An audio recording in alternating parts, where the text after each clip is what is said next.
Going on, guys? This is Aramek bringing you my opinion and review on the Tavor rifle, civilian. Awesome rifle. I cannot complain. Been used to shooting the military M4 rifle, and I want something a little different, a little more of a compact frame. It being a bullpup design, it's amazing. Having the action in the rear of the rifle. I definitely have realized that the weight distribution, awesome. You can do all your operations with one hand. It's phenomenal. I've noticed numerous reviews on YouTube with Hickok 45, amazing, and Mac from the Military Arms channel, but they both do a decent review. Mac more or less, more on this rifle. Just for everybody at home, there's nothing in this rifle, and there's nothing in the chamber. A little dirty, but nothing in there. Yeah, I put a few mods and upgrades for this. First thing anybody should put into this rifle, if you get it, is the Geisley Super Sabra trigger pack. It'll definitely reduce your trigger pull. With that being said, I mean, there's some modifications you could do to the stock one, but if you're not that tech savvy with doing it, I mean, there's a lot of YouTube videos out there where you can kind of just watch how to do it, but it'll help you get through it. I ended up just getting it anyway, just because it's good quality guys that make some good stuff. I also threw in the lightning bow trigger, amazing. Super tight. That combined with the trigger pack makes this thing unbelievably close to an AR-15 trigger. It's not exactly, but close. And in a bullpup design, that's exactly what you want. I've noticed a lot of people put different optics on this.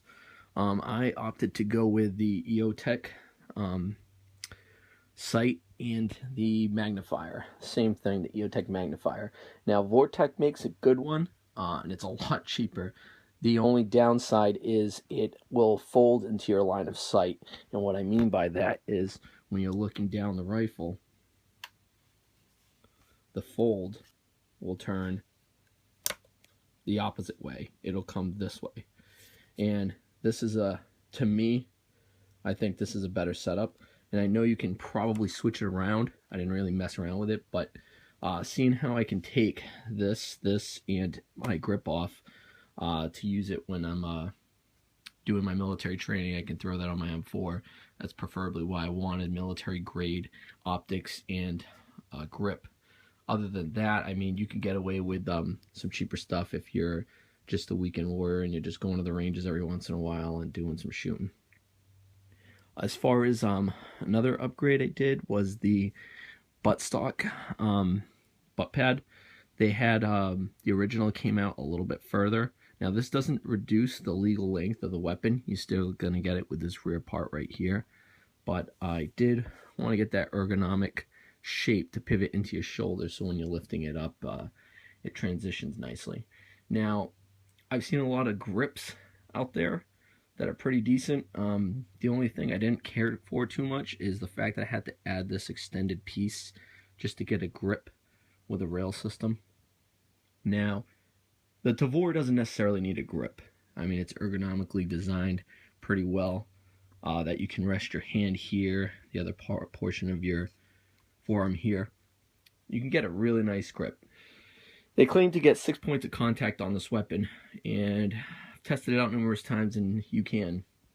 Now, the thing I do notice, though, is if you're trying to get some shots at a distance, I mean, you could balance this down, you know, if you're going to shoot off a board or off a sandbag. But what I really liked about this grip and with the optic is when you're shooting relatively close, you don't necessarily need the magnifier. You just need the red dot. But if you're trying to go a little bit further with your shots, what I did notice with this weapon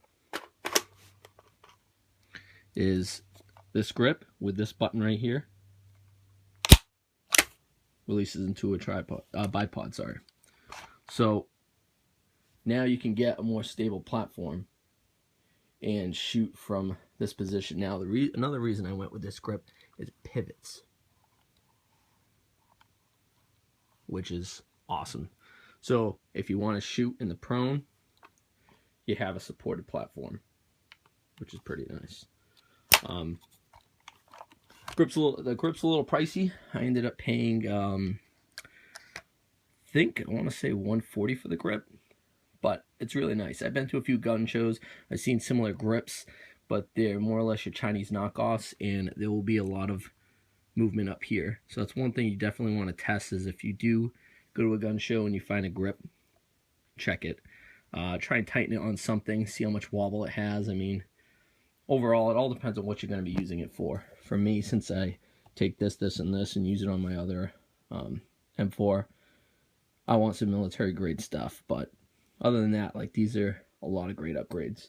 I've seen a lot of videos on YouTube with the Tavor, and I have yet to see one with a similar setup to mine. I've seen it with bits and pieces, but not the same setup. So, also, I've heard that this piece right here would leak gas into people's faces. I haven't experienced that problem yet, but eventually an upgrade I do want to get for this will be the swivel point. It'll be a better gas block and swivel point, and I'll end up using the swivel attachments to attach into there.